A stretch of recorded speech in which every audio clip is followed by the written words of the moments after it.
Panic selling gripped global markets on Monday and did not let go. Investors rushed for the exits as oil prices crashed, and traders bet on the growing chance the coronavirus outbreak causes a global recession. The plunge on Wall Street was so severe, so-called circuit breakers forced a temporary halt in stock market trading. That's the first mandated 15-minute pause in market-wide trading since 1997. When the dust settled, the Dow cratered 2,013 points, its biggest point loss on record. The S&P 500 tumbled 225 points. The Nasdaq plunged 624 points.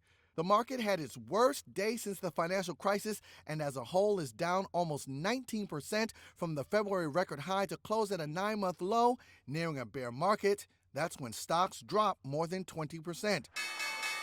Susan Schmidt, head of U.S. equities at Aviva Investors, says the price action suggests investors are bracing for a recession.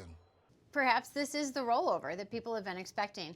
I think people have been concerned for so long, looking over their shoulder, waiting to see, has the next recession started? Have we finally petered out?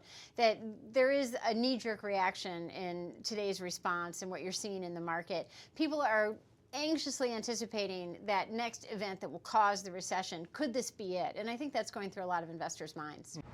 The unrelenting sell-off came on the back of a decision by Saudi Arabia to flood the oil market after OPEC failed to reach an agreement with Russia to cut global production in face of softer demand. A 25% nosedive in oil prices Monday was the biggest one-day plummet since the 1991 Gulf War. All of the S&P 500's top losers were energy stocks. Apache down 54%, Marathon down 47%, Halliburton down almost 40%. Cruise operators were the second worst sector. The State Department in a tweet warned Americans to stay away from cruise travel. Shares of Norwegian Cruise Lines fell 27%, Royal Caribbean fell 26%, Carnival was down 20%. Not even the Federal Reserve was able to console worried investors. The Fed announced it was increasing funding available for short-term loans to financial institutions. But traders are betting there is more to come, pricing in a full 1% rate cut when the Fed meets next week.